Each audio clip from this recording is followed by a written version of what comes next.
The episode starts in flashback mode with Emily and Adrien looking at Emily and Gabrielle's wedding album. Perhaps they should have gotten a child to voice young Adrien, cause Bryce just can't pull it off.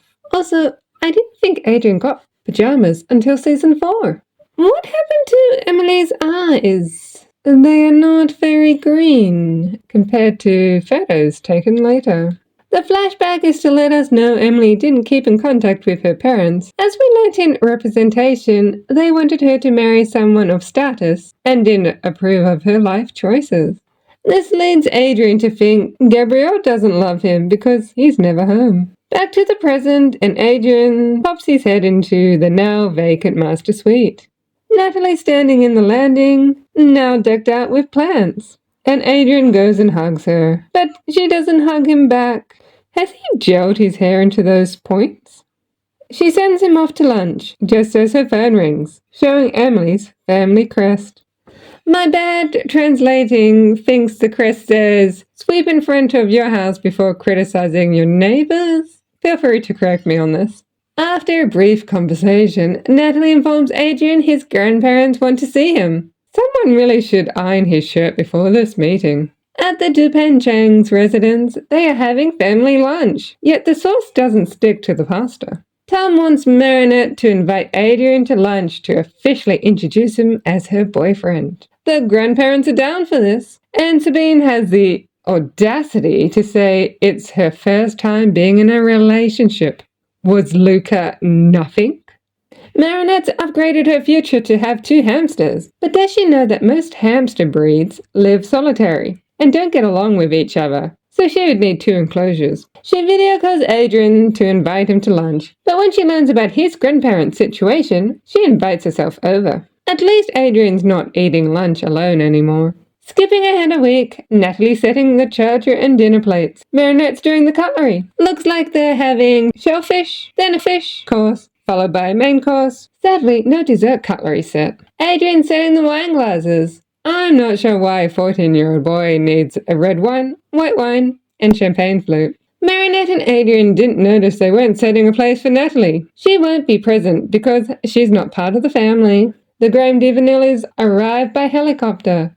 The courtyard now features their crest, letting us know this house was part of their estate, which they let their daughter and dressmaker husband reside in.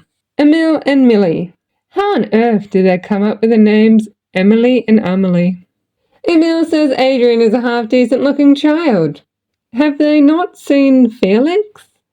He wants to be addressed as Lord Graham. The Grisettes arrive on motorbike. Gabrielle and Johnny. They too have never met Adrien in person. Looks like the in-laws never met at the wedding. They probably weren't invited.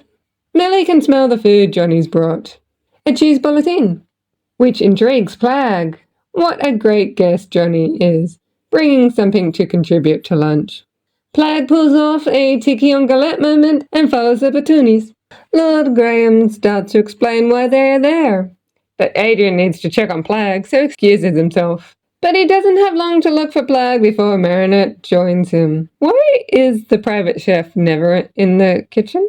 No one questions the child labor happening, as Marinette serves the appetizer and needs to put on a My Fair Lady Eliza Doolittle Cockney accent to blend in. It looks like Gabe didn't organize the paperwork for Natalie to become Adrien's guardian when he gave her one of the twin rings back in Risk. The lunch meeting saw the Graham Vanillis gain custody of Adrien and the Grisettes have no contact. The ring should technically still be Adrien's as they are passed to the oldest child of the oldest child. The food burns, so Johnny needs to go save it. Marinette wants Natalie to step up and claim Adrien. Plagg has returned to the dining room to eat now burnt bulletins. Gramps wants twin rings back and Adrien just gives them. Gramps then bumps the table and the rings roll away. And we continue to learn he's not a nice guy. He jumps to the conclusion Johnny has taken them. Plagg continues to be the comic relief. The bodyguard tries to hold it in as the grandparents begin battling it out for Adrien. At this point it looks like the Graham Vanillis have an arranged marriage. Lord Graham has a contract ready for the Gazettes to renounce any connection with Adrien. Marinette tries to damage the contract, but Lord Graham has a spare copy.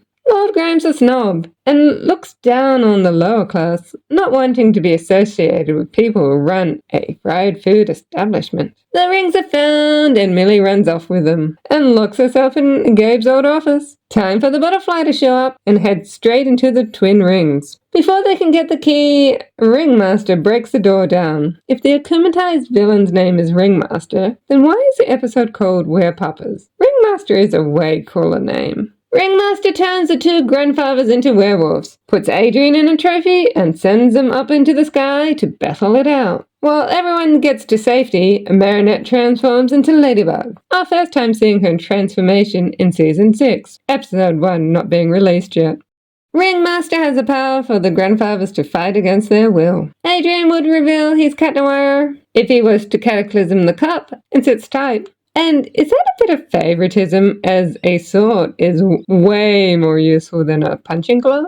Although the grandfathers are so polite while fighting, they are happy Ladybug is there to save them. Ladybug is locked in on those rings. We get a great look at Adrien's new white sneakers, and Cat Noir lets Ladybug know he's going to be late. Ladybug tries talking Ringmaster out of her akumatization, but it's time to seize their Miraculous. So Ringmaster sends the Werepapas after Ladybug. Ladybug is able to call Lucky Charms without even saying the words Lucky Charm. On what's like her sixth Lucky Charm, Ladybug gets a scarf, which she uses to hold Ringmaster to her so she can slip off the rings. She then ties everyone up in the scarf and kicks them away. Good thing the boxing ring has ropes, or they would have gone over the edge. Ladybug now has the twin rings and hesitates to break them. She glances at Adrien's trophy, letting us know Adrien's life is in danger if the amok comes out. A quick jab with the yo-yo and out flies the Ultra Akuma, which leaves the question, where's the amok? Is one of the rings Adrien wearing the copy Felix made? So it wasn't the two amok holding rings, so that's why the amok didn't release?